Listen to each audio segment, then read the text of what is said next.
উন্নয়ন নিয়ে বেফাঁস বুথ সভাপতি। অনুব্রতের সামনে ফের কাড়া হলো মাইক। প্রার্থী না পাল্টালে হারবো, সভায় শুনলেন অনুব্রত মণ্ডল।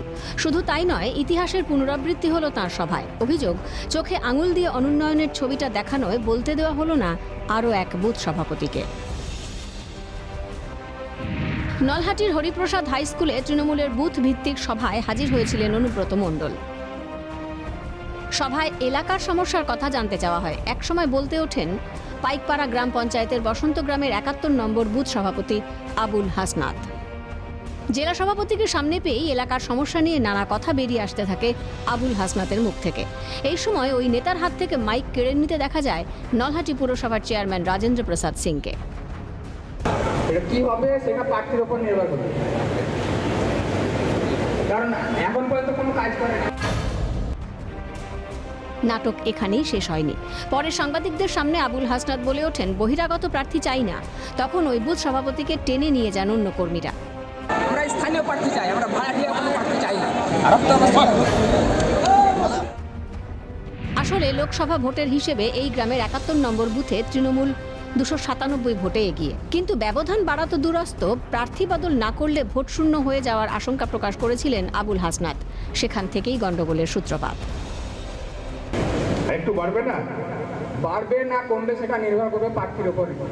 পার্টি তো তুমিই তো প্রেসিডেন্ট।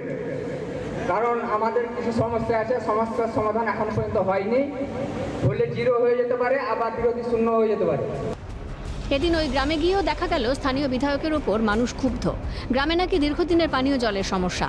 সেই সমস্যার কথা বিধায়ককে জানিয়েও কোনো সুরাহা হয়নি বলে অভিযোগ। এমনকি ভোটের আগে প্রতিশ্রুতি দিলেও ভোটের পরে আর গ্রামে যাননি বলে দাবি স্থানীয়দের।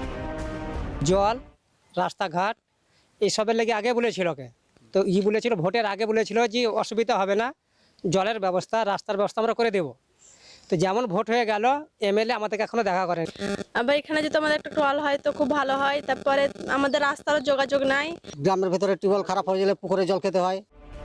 শুধু জল নয়, রাস্তা, বিদ্যুৎ নিয়েও গ্রামবাসীদের অসন্তোষ রয়েছে। যখন ইলেকশন আসছে তখনই বলছে যে কল হবে, রাস্তা হবে। জানা ইলেকশন শেষ হয়ে গেছে তেমনি সব শেষ। বিধায়ক তো আমাদের সাথে দেখাই করে না।